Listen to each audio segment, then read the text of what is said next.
O Irã aciona 30 novas centrífugas para enriquecer urânio no aniversário de 40 anos da ocupação da Embaixada dos Estados Unidos em Teherã. A República Islâmica inaugurou hoje 30 centrífugas avançadas capazes de enriquecer urânio numa velocidade 10 vezes maior, anunciou o chefe da Organização de Energia Atômica do Irã, Ali Akbar Salehi. A instalação é mais um desafio iraniano ao acordo assinado em 2015 com todas as grandes potências do Conselho de Segurança das Nações Unidas, Estados Unidos, China, França, Reino Unido e Rússia, e mais a Alemanha, para congelar a parte militar do programa nuclear do Irã por 10 anos. O presidente Donald Trump abandonou o acordo em 8 de maio de 2018 e declarou uma guerra econômica, tentando sufocar a economia iraniana e impedir o país de exportar petróleo. As exportações de petróleo iranianas caíram de 3 milhões para 600 mil barris por dia. A moeda iraniana, o real, perdeu metade do valor para pressionar os outros países do acordo a aliviar de alguma forma a pressão sobre a economia do Irã.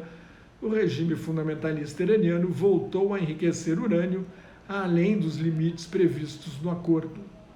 Desde maio, a Guarda Revolucionária atacou pelo menos 6 navios no Golfo Pérsico.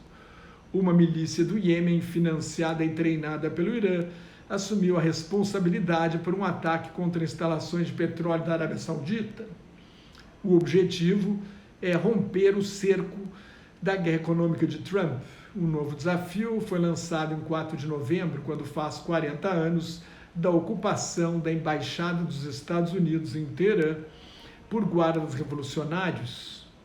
9 meses depois da vitória da Revolução Islâmica, guardas revolucionários e estudantes radicais tomaram 52 americanos como reféns e os mantiveram detidos por 444 dias. O então presidente americano Jimmy Carter autorizou uma operação de resgate. A Operação Garra de Águia fracassou com a areia do deserto entrando em helicópteros dos Estados Unidos e a morte de 8 soldados americanos e um civil iraniano.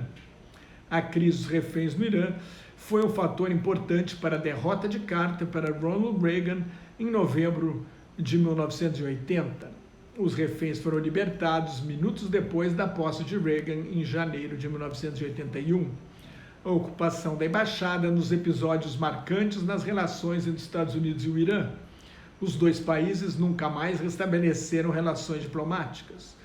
O outro episódio marcante foi o golpe contra o primeiro-ministro nacionalista Mohammad Mossadegh, que nacionalizou o petróleo e foi derrubado em 1953, numa conspiração organizada pela Agência Central de Inteligência dos Estados Unidos, a CIA, e o Serviço Secreto Britânico. Nos primeiros golpes da Guerra Fria, subiu ao poder o Shah Reza Pahlavi, que governou como um ditador aliado do Ocidente durante a Guerra Fria, quando recebia mais ajuda militar do que Israel. Sua polícia política, a Savak, criada sob orientação da CIA e do Mossad, um serviço secreto de Israel, era responsável pela vigilância dos adversários do regime, por prisões arbitrárias, tortura, execuções sumárias e pela censura da imprensa, de livros, filmes e obras de arte.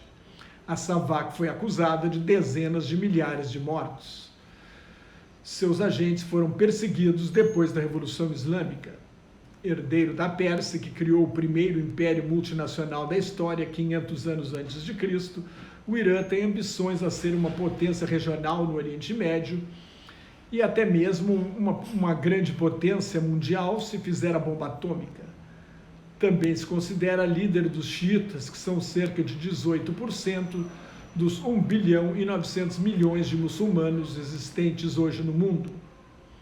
Ainda nesta semana, o presidente Hassan Rouhani, um ayatolá mais moderado que defendeu a aproximação com o Ocidente e a negociação do acordo nuclear, pode anunciar novas medidas para aumentar a ameaça nuclear do Irã. Isto porque esta semana marca o fim do prazo de 60 dias dado pelo Irã aos países europeus que assinaram o acordo para que aliviem as pressões da guerra econômica de Trump. Além da ameaça a Israel, maior inimigo da ditadura dos ayatolás, o grande risco é de uma corrida armamentista nuclear no Oriente Médio. Israel já tem a bomba. Se o Irã desenvolver capacidade nuclear, a Arábia Saudita, o Egito e a Turquia também vão querer. O ditador turco Recep Tayyip Erdogan disse claramente: o mundo não precisa de uma corrida armamentista nuclear na sua região mais conflagrada. Mais notas e comentários sobre política internacional no meu blog Globalização em Crise, que está em nelsonfrancojobim.blogspot.com, no meu Twitter e no Facebook. Muito obrigado.